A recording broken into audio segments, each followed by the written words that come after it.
Okay guys, so this is the Lightroom look at my photos, sample shots taken with the 70-200 2.8 IS lens.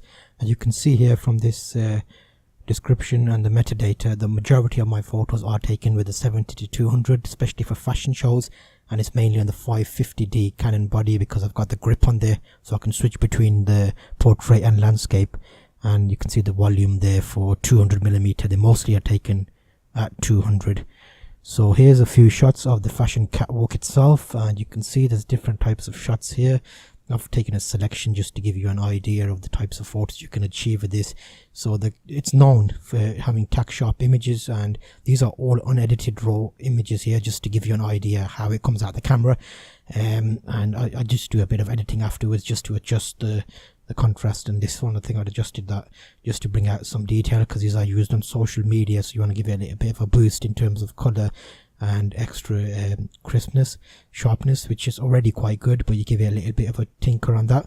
So you can see now here with these images you can do a number of portrait and landscape shots, and it comes in handy. So you can see here how tack sharp the actual image comes out, and you can see the details on the face there are great.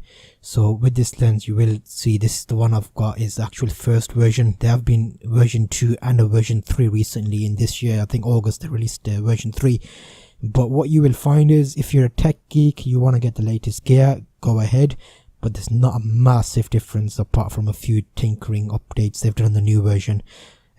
So here you can see some of the portrait shots there walking down the catwalk.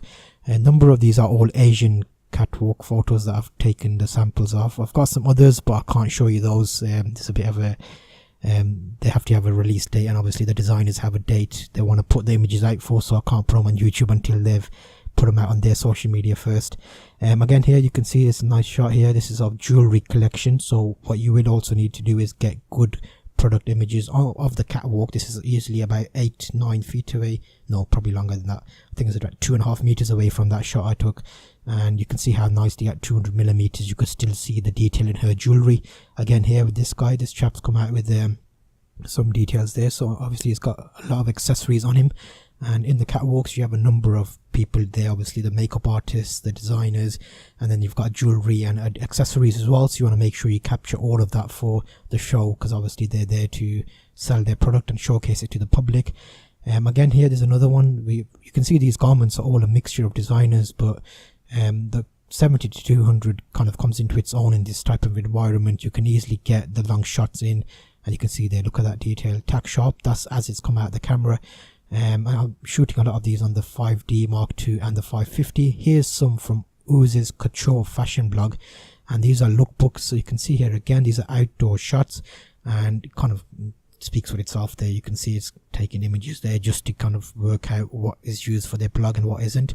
So full shots and close-ups with the zooming in, and again there you can see the colors kind of bang on, is exactly as it would be.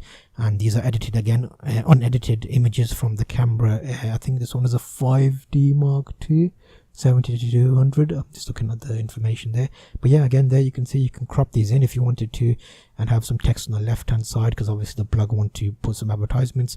The last few here are some MI Bandit shots for a motorcycle forum, and they wanted to get some images of types of motorcycles that are out and about and the most common bikes that people ride. And I did a bit of a different shoot here. I did like a panning shot with the 70-200, where you get like the background kind of blurred out and in motion, and the bike central. These are a couple of images I can show you. There's some others that I can't show you. They do use them in the publication, so we'll have to wait for that sign off. And there's a few cars going by, so I just took them with the cars as well. And you can tell that just by these images that I've shown you now, a small selection of the images I've taken with this lens, but it's very versatile in terms of where you can use it and obviously what types of shots you take.